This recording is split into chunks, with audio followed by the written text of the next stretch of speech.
Step into history, a contemporary archaeological museum for Badami. Imagine a place where time stands still, where carved cliffs and cave temples echo a bygone era. Badami is a living and the present. As you step into Badami, itself becomes an experience. Winding through narrow streets, you feel history echo in the ancient walls. You walk between towering sandstone cliffs. Time seems frozen in every carved surface. Beneath the shade of an old banyan tree, stories unfold in whispers. To design an archaeological museum in Badami, we must first understand its core elements: archaeology, museum, and Badami itself. Next, we explore key design attributes that how it responds to context of Badami through different site layers, its evolving form which merges with the context, monolithic structural, and how sensory experiences bring history to life. Finally, we uncover what makes this project unique, blending past and present through architecture. Starting with the macro-level circulation of Badami, the journey begins as we park the vehicle.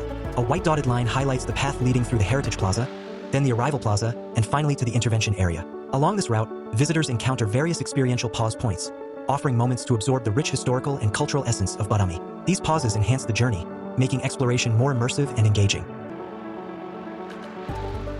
Inspired by Badami's natural rockfalls and scattered formations, the design mimics the tectonic shifts of the landscape. A monolithic structure with two interconnected layers, forming a strong web-like system. The museum offers a sensorial journey, merging the Badami's cliffs, the calming presence of water, and dynamic interior volumes. This is where archaeology and architecture converge, shaping a vision for the past and future. The process started with sculpting space, not simply designing walls and roofs, but shaping the experience of volume, light, and movement.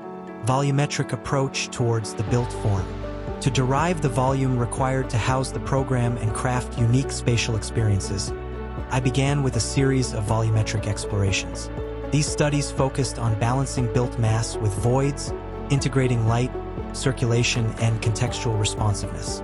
Through iterative development, the form gradually evolved, shifting from a simple mass to a more dynamic, responsive architecture.